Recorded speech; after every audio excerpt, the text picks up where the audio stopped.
You can't eat your cake and have it too, Paul. If Darkspilver doesn't have rights, then Watchtower doesn't have rights. If Watchtower has rights, then Darkspilver has rights. And you know what the right one is? They both have rights. This is a community-supported legal education channel. Find out how you can support our mission at the links in the description below. So let's take a look at what's happened in the Watchtower case. This is the DMCA subpoena to Reddit from Watchtower Bible and Tract Society, which is a organization, the parent organization of the Jehovah's Witnesses. They have subpoenaed Reddit for the identity of a Redditor who was critical of their fundraising practices and data privacy practices. The copyright issue arises out of Darkspilver, the Redditor, posting the back cover, or rather a picture of the back cover of the Watchtower magazine on Reddit with little commentary of his own. We don't know exactly how much commentary there was because we only sort of have undeleted posts and things, like you can go to, various sites and see when things were deleted, what was there before, archived and all that. So we only have some archives to look at, and we don't see too many posts, or very many at all, by Darkspilver. So it's hard to tell whether Darkspilver just commented on, or just posted the flyer, or actually commented on it. And then there was another post where Darkspilver had converted an Excel spreadsheet to a tabular, a more appropriate tabular format ledger, and then posted it, and that contained factual information about, but internal information about Watchtower's response to various GDPR inquiries, General Data Privacy Regulation from the EU. So the EFF filed a motion to reconsider after the judge allowed Watchtower to get the identity, but only if their attorney was the only one that had it. And the attorney promised not to spread it around. And of course, Darkspilver and the EFF, and many of us, don't believe that that attorney is going to honor their ethical obligations and not turn over the identity to the rest of the Watchtower organization. Quite the opposite has already been said by the attorney, that his loyalties lie to his religion first. And that's a topic for another time, whether you disagree with his loyalties, but I disagree that his loyalties lie with the court after he said that his loyalties primarily lie with his religion. So it's hard for me to, now I'm not supposed to just go and say that I think any other attorney is going to lie or something like that. I'm just pointing out my particular suspicion here, that I don't like that they've been given this as attorney's eyes only, because I don't see how that's going to prevent the organization from getting the identity, and once the identity is out, it's out.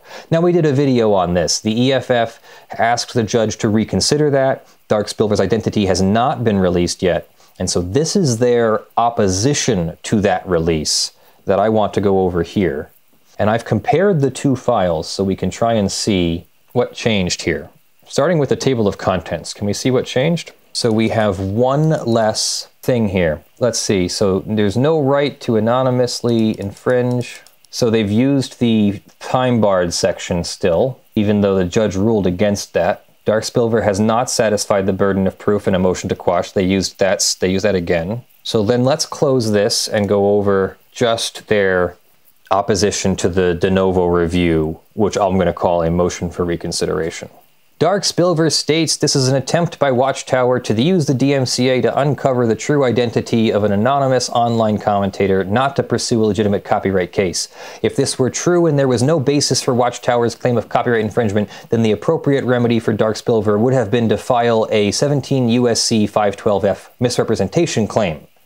That's not true. That is one of the many remedies available. A motion to quash the subpoena actually is the appropriate remedy if he doesn't want to have to file a misrepresentation claim. And then, in filing a misrepresentation claim, he's going to have to make himself the plaintiff. He's going to have to ask the court to keep anonymous as being the plaintiff, etc. So no. Right now, Watchtower has filed the lawsuit, and Dark Spilver only has to respond, whereas maintaining a 512F lawsuit is you being the plaintiff. So that's a little bit disingenuous. Dark Spilver knows he cannot avail himself because he infringed on the works, and the established law requires that copyright owners consider fair use before issuing DMCA infringement notices.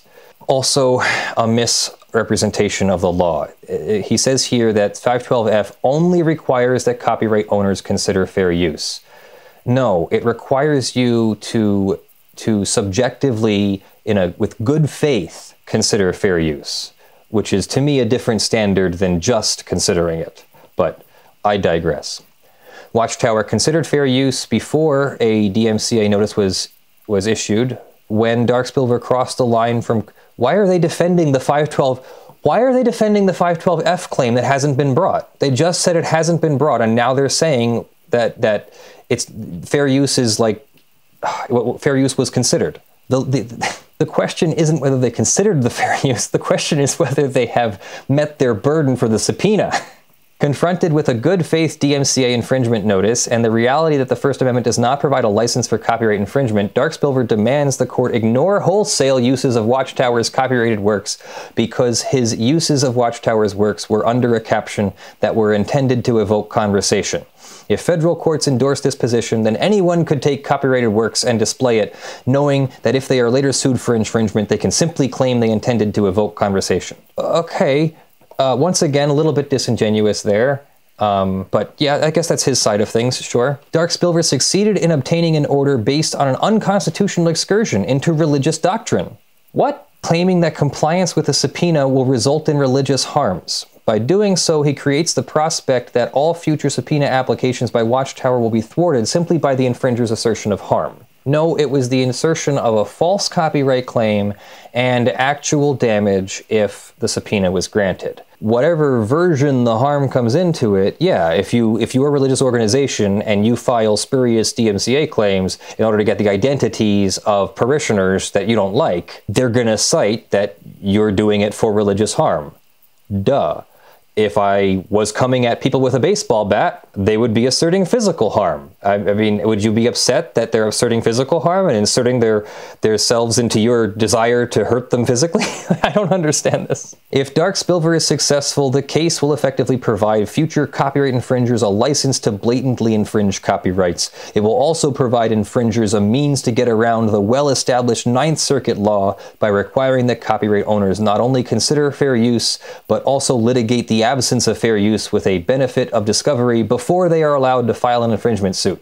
No, that's not it either. Lastly, his case will establish that simply raising the specter of religious harm will quash legally obtained subpoenas.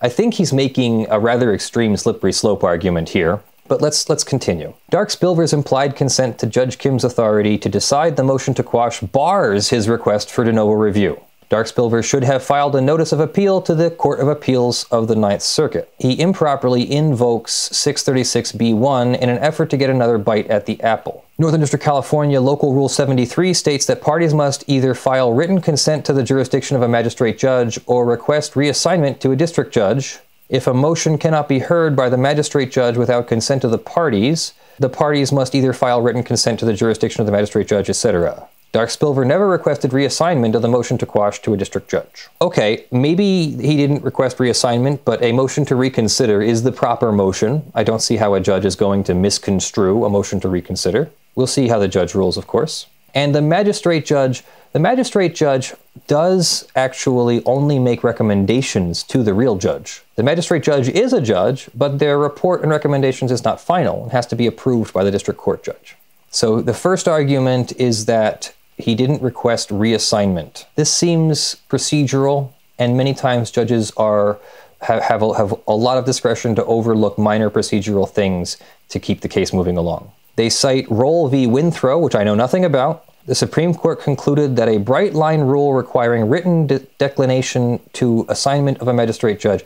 I don't know that anyone has challenged the assignment of the judge. They've challenged the judge's recommendations. We think the better rule is to accept implied consent, whereas here, the litigant or counsel was made aware of the need to consent and the right to refuse it and still voluntarily appeared to try this case before the magistrate judge.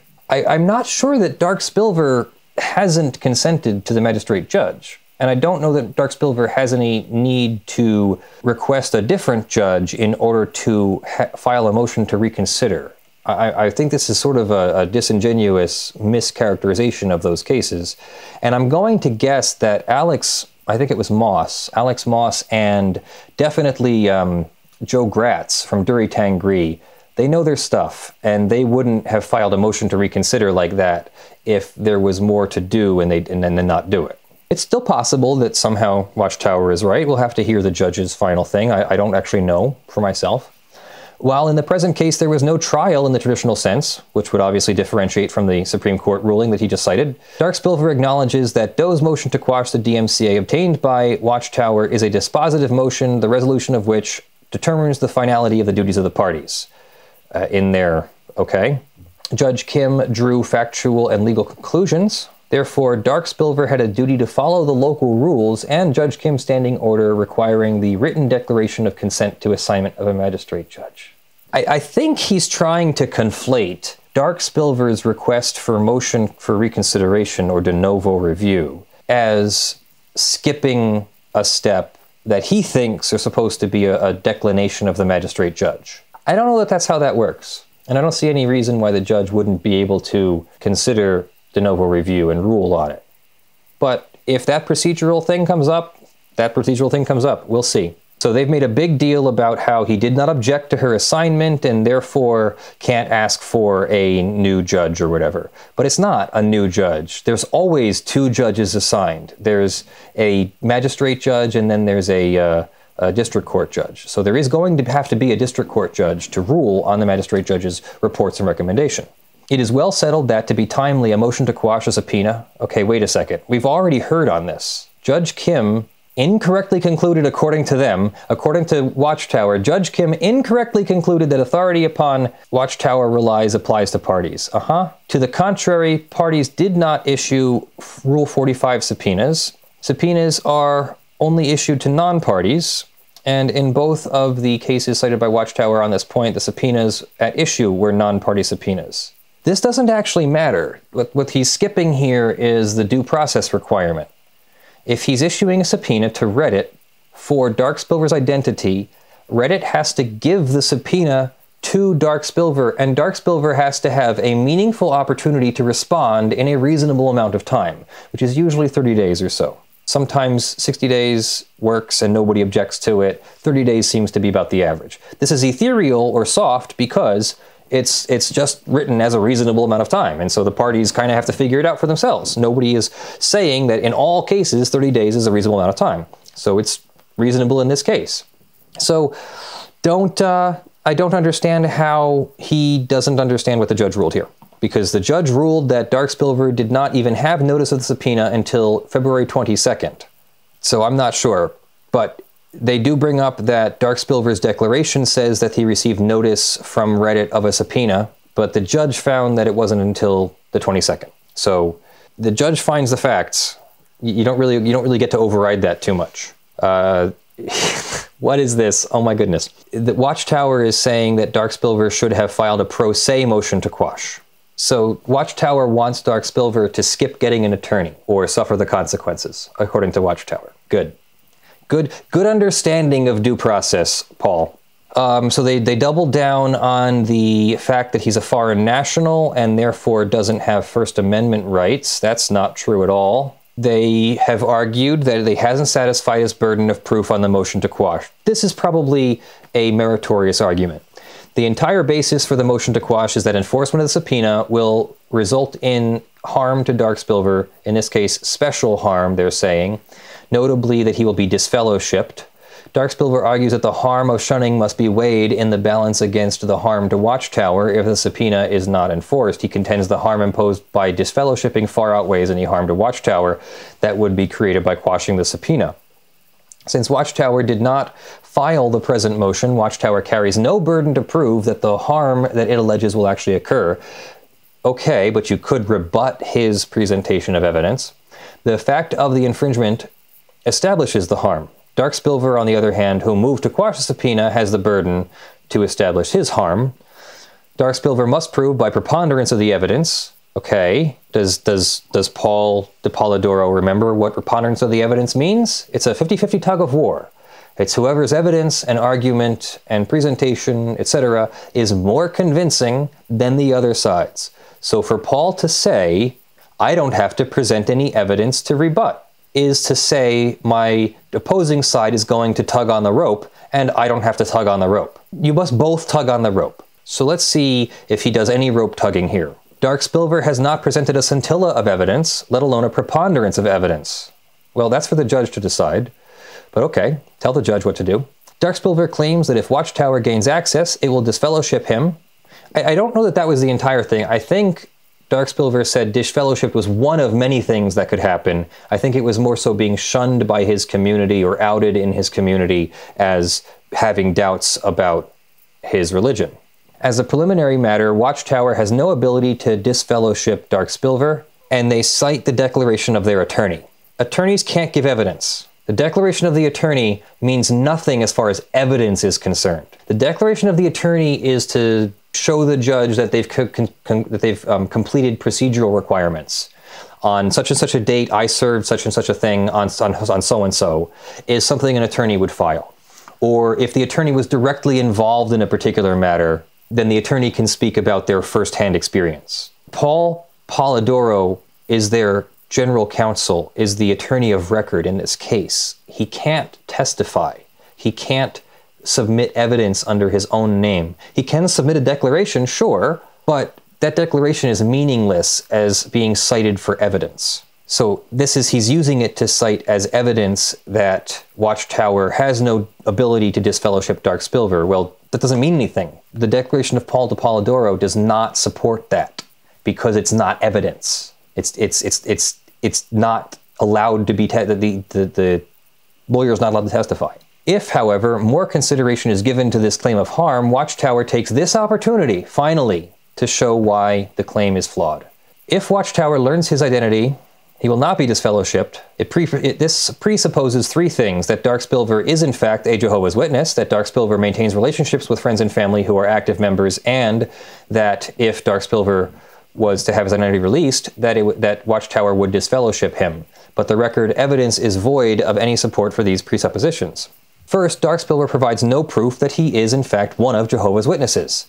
The fact that Darkspilver was a regular contributor to the self-described ex-Jehovah's Witness subreddit for several years lends greater support to the possibility that he is not one of Jehovah's Witnesses.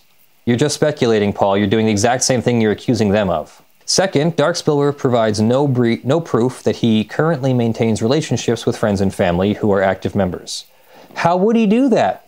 How would he do that, Paul? By providing personally identifiable information? Third, Darkspilver, he said it in his declaration, right? He said he was going to be harmed, etc.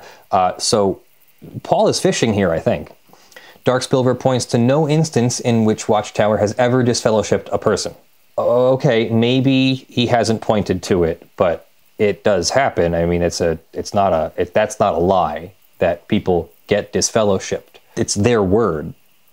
It's their W-O-R-D. It's their word. They made up a word to excommunicate people from their church. If you were Catholic, it would be called excommunication. If you're Jehovah's Witness, it's called disfellowshipping.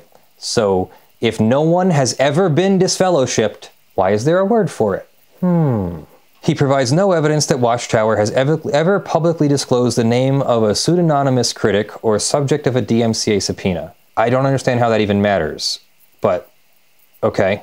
This is key for the distinguishing facts in Art of Living Foundation v. Doe. In that case, the alleged infringer, Skywalker, submitted a declaration expressing concern that revealing his identity would expose him and his family to harassment and retaliation from the loyal adherents to Ravi Shankar in that case.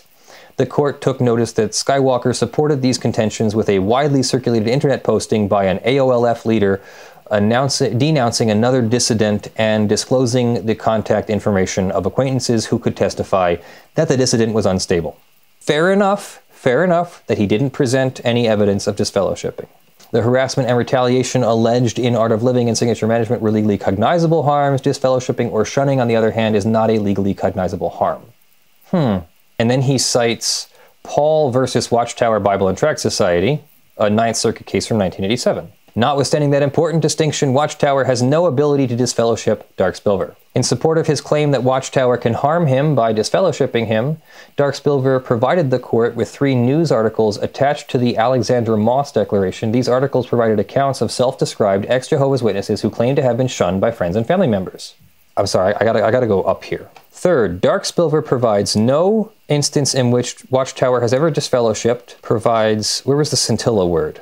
They said something about there is no scintilla of evidence. Yeah, Darkspilver has not presented scintilla of evidence. And then, down here, in support of his claim, he attached 3 articles.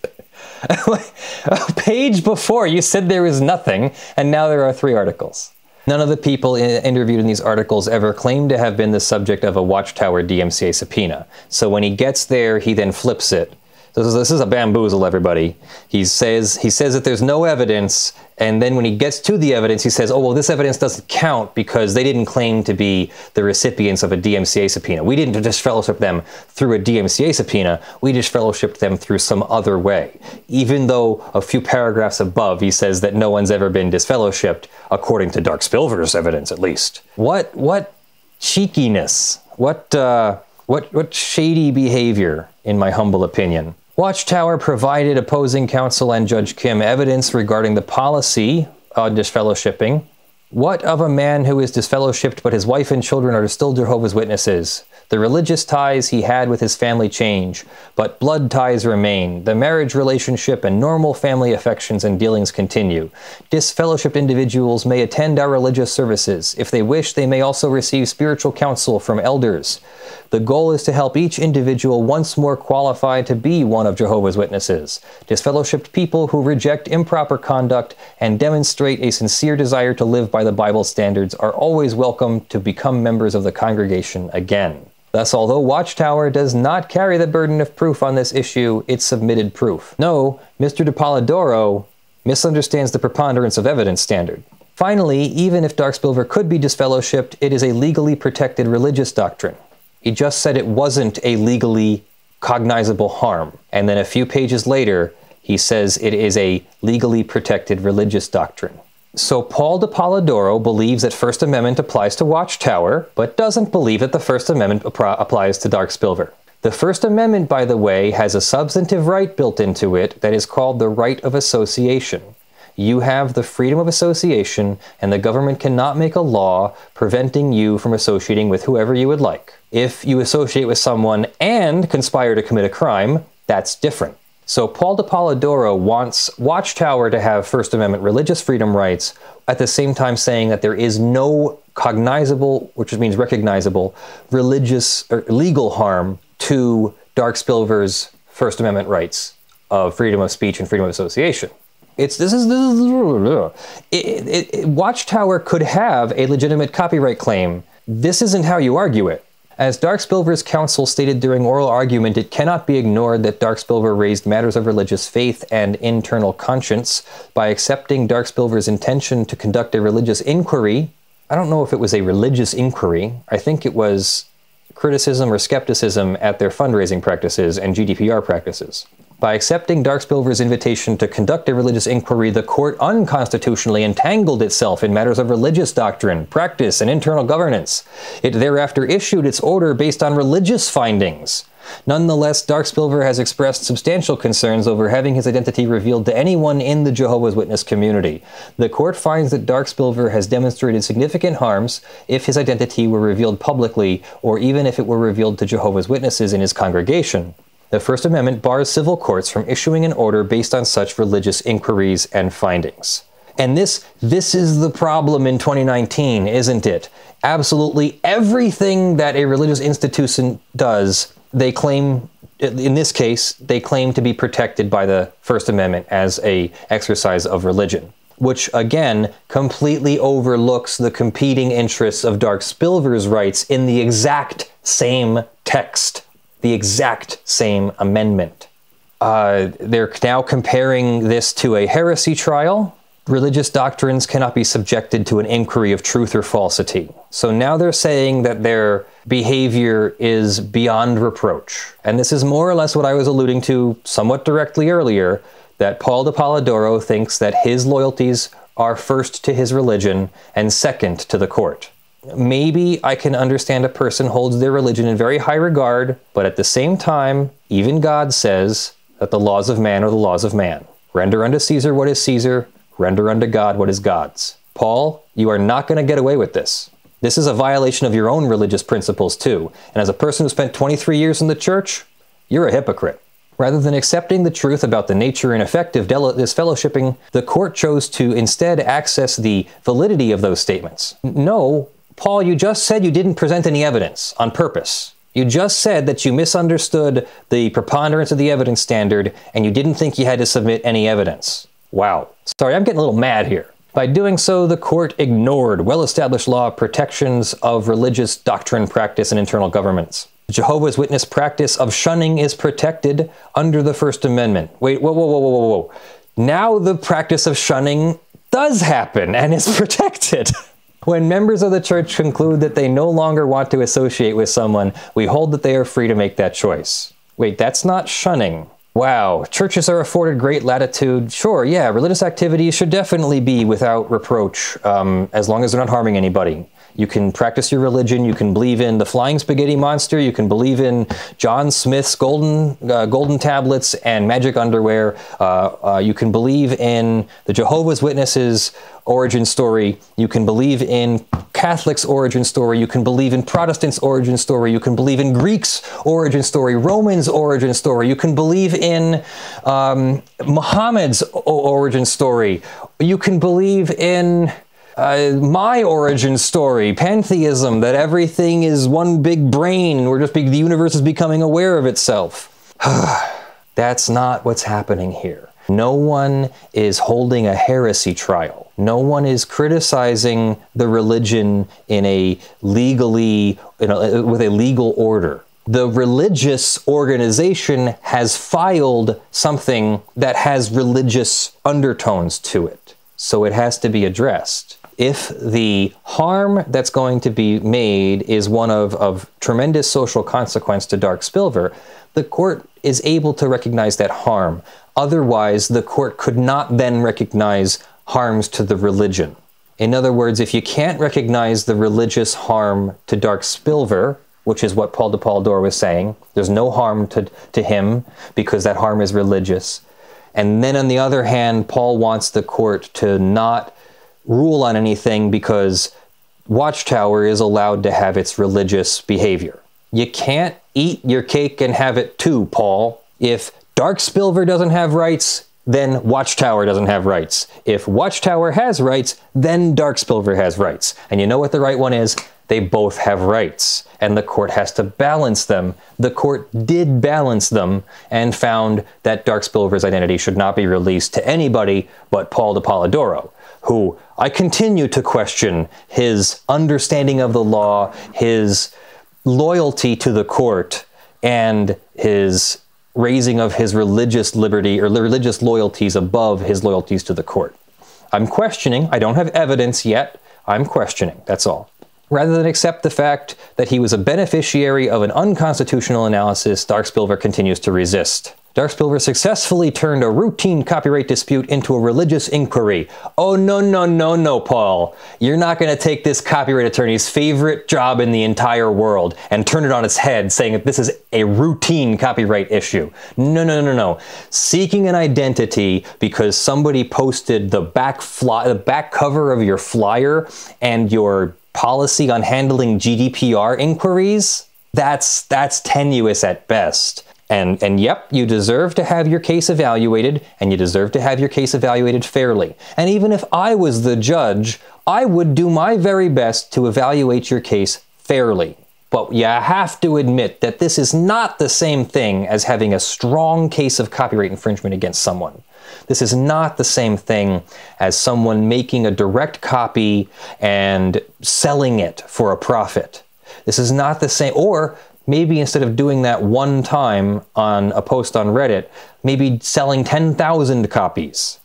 If the back cover of the Watchtower magazine, where you direct people to jw.org to donate, if that is such an important work, that when someone copies it, you want to sue over it, then it's got to be something that the person more or less is gaining a benefit off of, is usurping your market. Like if you had released a CD of music and someone copied that and was selling 10,000 copies. I can't see copying the flyer and then what you're going to hand out the flyer. Okay, yeah, you get to control whether people can hand out your flyer, but are you really damaged? Do you really experience monetary damage if someone hands out the fundraising flyer against your will? You just don't like that there was commentary on it, which right there is the fair use. The thing they don't like isn't that it was posted, it's that it was posted for criticism and commentary. And that is exactly a quintessential fair use. Anyway, let's get through this real quick. Watchtower asserts a good faith DMCA complaint and alleges a copyright claim. We've already looked at all that, and we think the claim is more or less BS, more or less a pretext. They go through all of the fair use factors here, and basically, I think I can tell you what it's going to say here. They're going to say that it doesn't reach fair use, that it doesn't usurp the market, that it's I don't know what their argument is on commerciality.